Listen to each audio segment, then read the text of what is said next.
Ever wonder why the United States of America invests massively in leadership programs such as the Yale, Mandela Washington Fellowship, and other of their educational programs? It is simply because they understand the place of investing and prioritizing leadership. I'm going to start with a little story about a young boy who grew up in a semi-urban part of Lagos. He was so stubborn and wouldn't take any form of oppression or bullying from either his peers or even those older than him. And then he was nicknamed Mandela. The young boy got offended by that name because he didn't know the meaning, and also because at this point the hall do not call him his name anymore. They call him by the name Mandela. But then what changed as he grew up? He got to learn the story about Mandela, about a man who stood for what he believed in, who stood against every form of discrimination, racial discrimination or apartheid leadership in South Africa. He also learned about a man who gave all he had to fight for what he believed in, to end all forms of injustice. And then he became proud of that name again. That same person, after 30-something years, is now a Mandela Washington Fellow in one of the institutions in the United States of America. That person is me. I am Samuel Okerinde, and I'm a medical doctor and a leadership expert.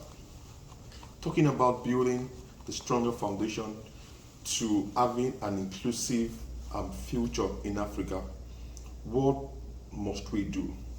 For the want of time, I'm going to talk about just one point here.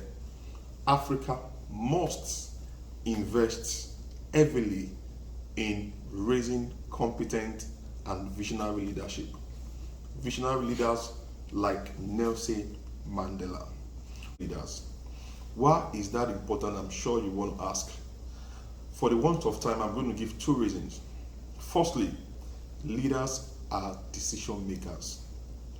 And the decisions that leaders make tend to affect the life of people they lead and even the generations after them.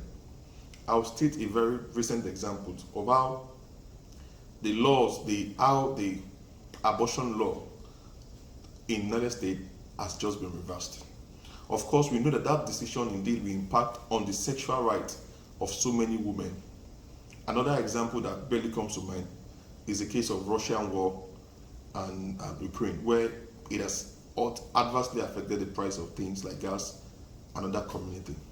Secondly, leaders are in charge of policy making, and these policies impact on the social, the political, the economic, the education, the legal, and of course the technological advancement of that nation. For us to have a sustainable and inclusive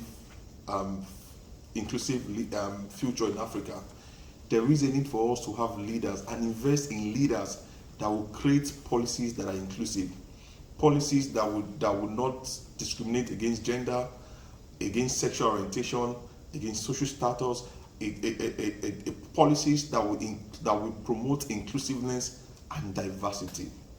Until Africa begins to invest in such leaders, then we will continue to face the issues that have been faced with.